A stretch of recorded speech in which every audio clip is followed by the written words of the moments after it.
Hi, this is Charlie Pepler.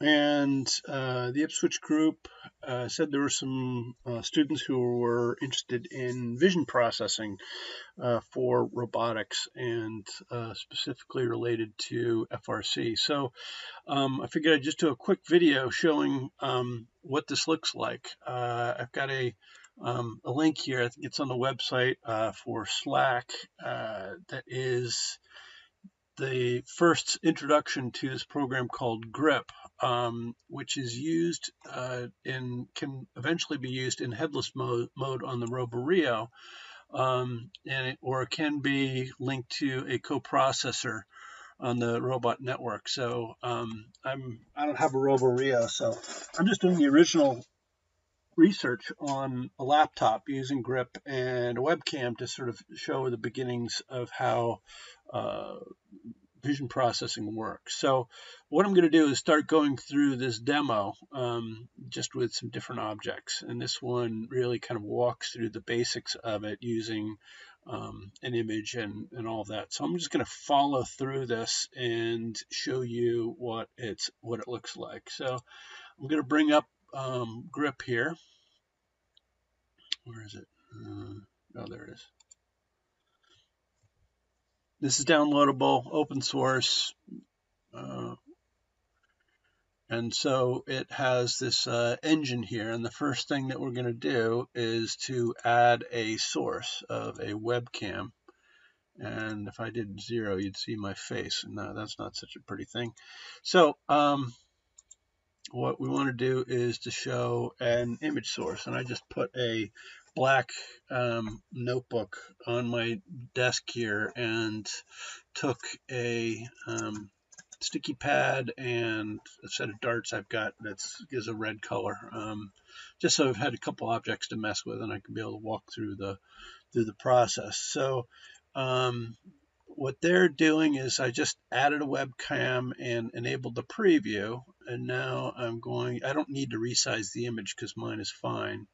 So we're going to, in this case, they're looking for yellow parts of the image. So what I'm going to do is pull in off of GRIP something called an HSV threshold.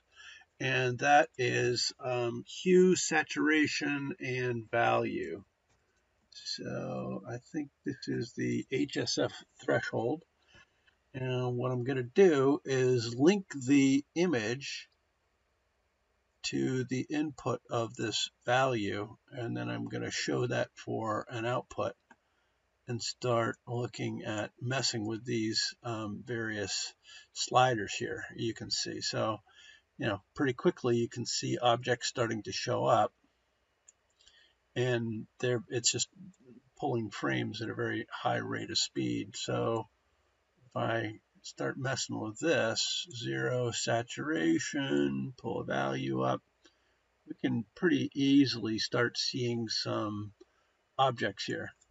And of course, if I move them around, this is all in real time. But you can see here, we've got all this reflection coming off of the notebook, which is kind of noisy because we want to get to these two objects here. So I think the next step is in terms of getting rid of noise. And so what we're going to do is use an erode function.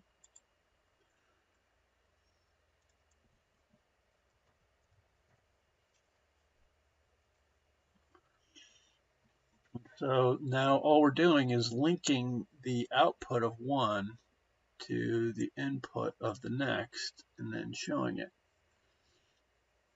And since we already know this and we're trying to save some screen space, we're just going to click that image off and kind of work our way across. Now, you can already see that a number of the points have been reduced quite a bit, but if we increase the iterations, it gets rid of that. So almost all the noise from the background is gone, see, between the two of them. So now we're starting to see some images we might be able to pick up and do something with. What we're going to do next is do a mask so that we can pull out the original images. In this case, we've got a red one and a pretty bland one. I should have picked something a little more interesting color. But you notice it takes the original image and the input to create a mask. And what that does is it allows you to see the actual entity underneath using the mask that you just created. So we're going to now look for a mask.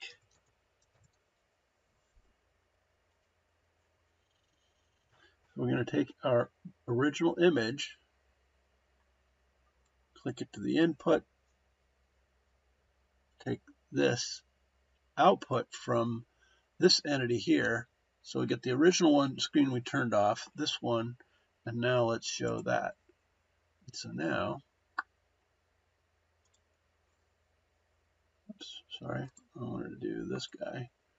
Now we can see a picture of the original one with all of the background filtered out of it. And so that's, of course, this one is red and kind of shiny, but this one is pretty bland. I should have had something of a different color, but hey, quick video. So what's next?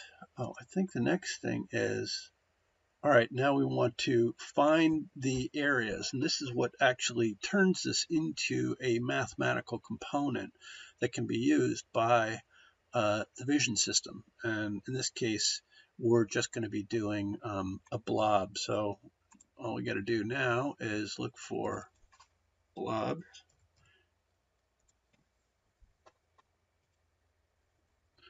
And we take the output of this, click it to the input of that, and then show it. And now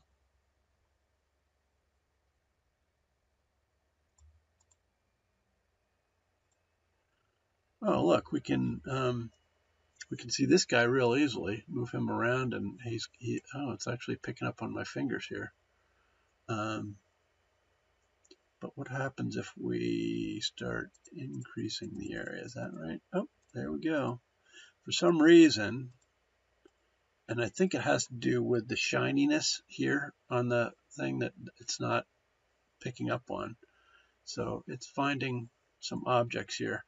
And then the next thing would be, I believe this has geometry. If we look over here, NT publish. So that publishes, I believe, the XY coordinates or some kind of geometric information to the robot system through the network tables. And for those of us who, for those of the students who attended the hackathon, that was the same mechanism we used for sending access data from the control station to the robot, was used for controlling motors. So that's just a real brief introduction and of showing you how GRIP works and how you go from a raw image to the ability to actually turn that into geometric information that can be used by the robot for control, whether it's targeting systems or steering. This would then be in potentially for autonomous. So that's an intro.